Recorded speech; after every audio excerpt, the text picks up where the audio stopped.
Oke, selamat malam, ketemu lagi di channel YouTube. Nah, kali ini kita mau bantu jawabin pertanyaan kayak gini ya.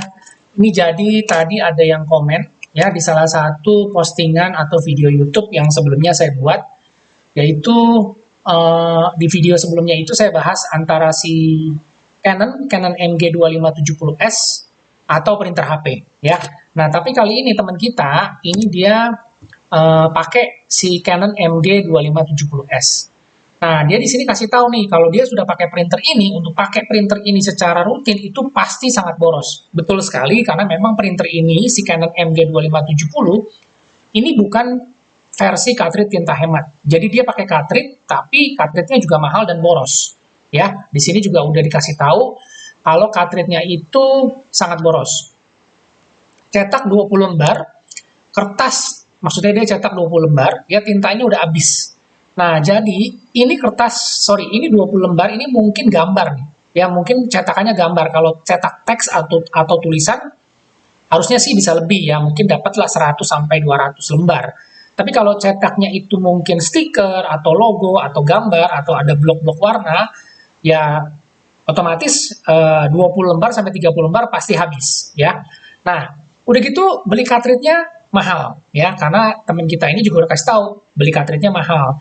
Nah, terus udah gitu dicoba dibuat infus, alias dimodifikasi infus. Nah, kalau dimodifikasi infus, ini juga yang selalu saya nggak rekomendasi, karena printer ini sebenarnya basicnya itu adalah printer inkjet biasa. Ya, coba kita lihat di sini ya. Nih, kita masuk di Tokopedia ya, kita lihat di sini ya. Canon MG2570. Canon MG2570S. Nah, ini sebenarnya adalah printer biasa ya, tapi yang kayak gini, dia printernya printer biasa, pakai cartridge tinta, tapi banyak yang jual itu dimodifikasi infus. Modifikasi infusnya tuh kayak seperti ini ya, tunggu saya kasih lihat, ini biasanya suka ada nih, yang, oh ini kurangnya kayak gini, yang dimodifikasi infus, nah kayak gini, ya, dimodifikasi infus tabung. Nah, ini yang saya bilang, dia printer biasa tapi dimodifikasi seperti seolah-olah tintanya akan irit, tapi kenyataannya itu cartridge-nya tetap akan jebol terus, dan juga pasti waktu kita beli cartridge-nya itu mahal dan juga boros. Jadi saya nggak rekomendasi kalau yang seperti ini, karena ini bukan asli, bukan original ink tank. Oke? Nah, sekarang kita balik lagi ke sini.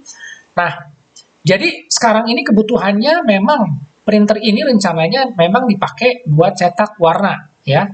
Nah, jadi kalau misalnya printernya ini diinfus, ada aja problemnya. Seperti ini sekarang, warna, mau cetak warna, warnanya jadi dominannya hijau. Ini berarti salah satu tintanya nggak mengalir, ada yang masuk angin, atau mungkin juga ada yang mampet di cartridge-nya. Oke? Nah, jadi sekarang ini dia tanya, kira-kira kalau misalnya udah nggak mau nih pakai printer infus ya, atau seperti ini yang modif-modifan, kira-kira mau beli printer apa untuk penggantinya? Karena kebutuhannya ini satu hari itu dia bisa cetak sampai 20 lembar. Nah, ini juga dikasih tahu dia mau ngeprint stiker dan juga art paper ya, ada usaha online dan semuanya diproduksi sendiri. Nah, jadi teman kita ini lagi cari printer yang buat usaha, yang buat bisnis, terus bisa cetak stiker dan juga bisa cetak art paper. Oke? Nah, sekarang saya bantu jawab di sini ya. Saya bantu jawab di sini. Yang saya mau kasih highlight adalah sebagai berikut. Yang udah pasti satu, kalau memang printer ini mau dipakai buat bisnis atau usaha, udah pasti pilih printer ink tank. Ya, pilih printer ink tank yang original, artinya yang memang asli pabrikan, bukan yang dimodifikasi atau yang dimodif-modif infus. Kenapa? Karena udah pasti tinta irit, kos cetak, biaya cetak murah, printer juga awet, plus ada garansi 2 tahun atau 30.000 cetak. Ya, kalau teman-teman punya printer yang dikasih garansi 2 tahun atau 30.000 cetak, itu kan aman. Teman-teman bisa buat usaha, nggak usah repot mikirin biaya servis, biaya ganti printhead atau apapun, semuanya gratis di cover oleh pabrik. Jadi kita juga secara biaya operasional itu jauh lebih murah. Ya. Dan yang ketiga, jangan pakai printer modifan yang non-original. Ini yang saya nggak rekomendasi. Tapi kalau misalnya teman-teman bilang banyak tuh yang pakai, gak ada masalah, atau misalnya pakai juga normal-normal aja, pilihan kembali ke teman-teman silakan ya, karena saya selalu merekomendasi produk yang original. Karena capek, nanti begitu kita bilang pakai printer yang non-ori, atau yang modified. Begitu rusak, siapa yang tanggung jawab? Saya males ngurus-ngurusin yang nanti problem sini, problem sono, komplain soal cartridge-nya segala macam, repot, saya nggak mau. Jadi saya selalu rekomendasi pakai printer Inktank yang original, karena sudah ada yang akan menggaransi yang tanggung jawab kalau sampai printernya rusak. Ya, jadi kita juga nggak pusing, semuanya serba gratis. Oke, nah sekarang saya bantu jawab ya, pilihannya mau printer apa. Nah, sekarang kalau misalnya pilihan printer Inktank, ya di sini saya kasih 3 pilihan. Ada Epson L3210, dia fiturnya print scan copy, dan konektornya itu dia pakai USB konektivitasnya. Nah, yang kedua adalah si Canon G2020. Nah, ini dia printer Inktank Canon G2020 yang asli, original pabrikan, bukan yang modif-modifan. Dia juga sama print scan copy dengan konektivitasnya USB. Nah, yang ketiga ada si HP 415 Inktank Wireless. Ini sama, fiturnya print scan copy dengan USB, tapi kelebihannya si HP ini ada wirelessnya. Nah, berapa sih kira-kira untuk harga dari si ketiga printer ini? Budgetnya kurang lebih mirip 2 jutaan, ya 2,1. Tapi kalau teman-teman cari yang value for money, ya teman-teman bisa pilih si HP 415 ini, karena dia sudah ada support wirelessnya. Jadi kita bisa print dari smartphone, kita bisa print dari iOS, Apple, terus kita juga bisa scan wireless. Jadi lebih praktis. Satu printer bisa dipakai sharing rame-rame banyak orang, ya. Jadi kalau misalnya printernya dipakai di small office atau di rumah, kita pakai satu printer ini aja, nggak usah repot, colok lepas kabel USB, semua bisa ngeprint langsung ke printernya. Oke, nah ini kelebihannya dari si HP 415 kalau kita melihat dari segi harga atau value for money. Oke, nah sekarang kita coba lihat ya, berapa sih harga pasarannya. Kita coba lihat di sini, Oh ya, sebentar. Sebelum saya lanjutin, di sini kan pertanyaannya adalah printernya juga bisa buat ngeprint stiker, ya. Nah, stiker yang saya bahas di sini adalah stiker ini, ya, stiker vinyl. Nah, ini semua bisa dicetak pakai printer Inktank dengan tinta originalnya. Ini contohnya cetak stiker vinyl, ya. Cetak pakai Inktank yang saya udah pernah coba tes, tintanya itu untuk cetak warna itu pakai dye, untuk blacknya dia pakai pigment, atau mau semuanya pakai dye juga bisa, nggak masalah. Dan hasil cetaknya ini bagus, nggak luntur, ya. Nah, tapi yang jadi kuncinya adalah ini stiker vinilnya yang memang untuk inkjet. Oke, nah coba nanti teman-teman lihat ya. Nah, jadi ini yang saya udah coba sendiri, ngeprint pakai stiker vinil transparan. Terus saya cobanya itu pakai printer Inktank yang standar, original, jadi tintanya nggak diganti-ganti, bawaan pabrik. Ya, nah ini setelah di print, saya coba tes coret pakai stabilo. Nah, ini hasilnya aman, ya, alias nggak luntur. Jadi tintanya menyerap nih di stiker vinilnya ini.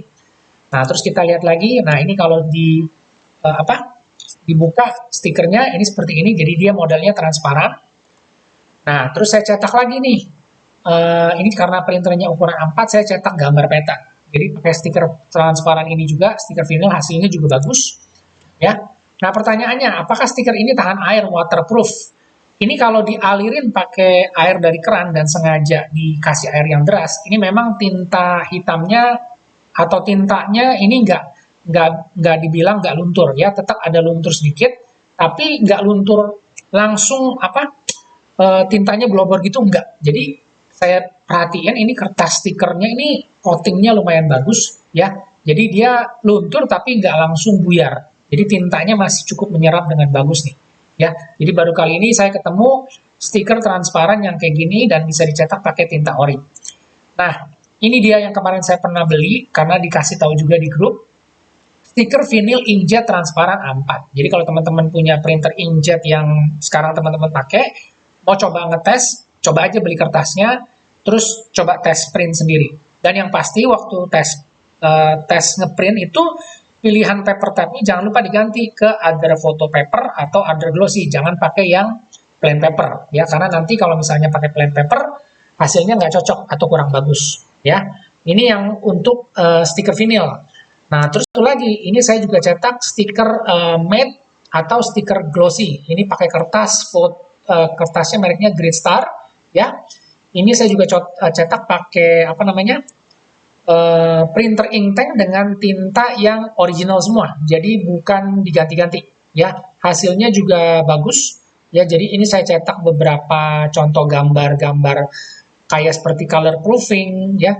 Terus udah gitu hasil cetaknya juga bagus ini, ya. Jadi warnanya juga kontrasnya keluar.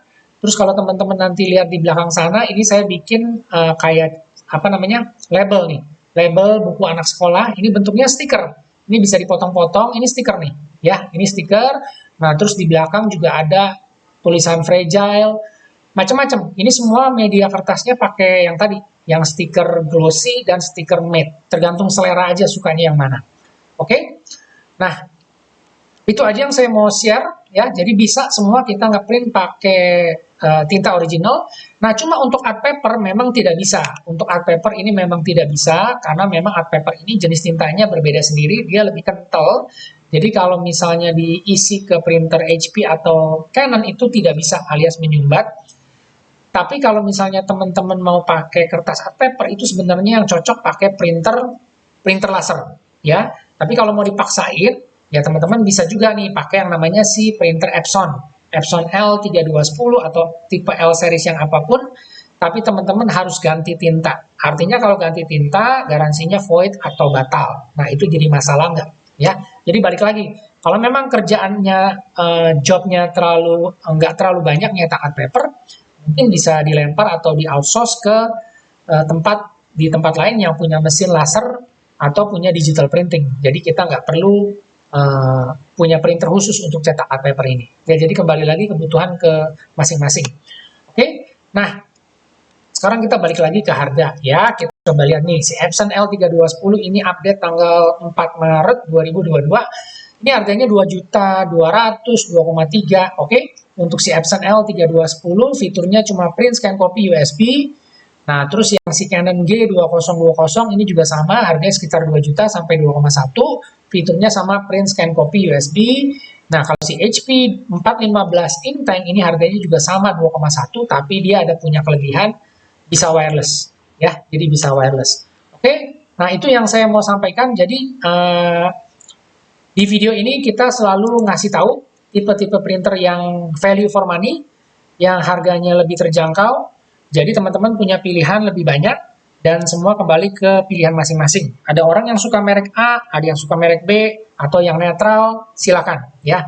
Yang penting semuanya sudah kita sampaikan, pilihan kembali ke masing-masing. Oke, semoga informasinya bermanfaat. Jika ada yang ingin ditanyakan atau ada yang ingin komen, dikoreksi, silakan. Supaya kita bisa sama-sama belajar. Dan untuk mendukung channel ini tetap berjalan, kalau ada iklan di depan, di tengah, atau di belakang, jangan di skip, biarin aja sampai dengan selesai. Oke, terima kasih. Kita ketemu lagi di video selanjutnya.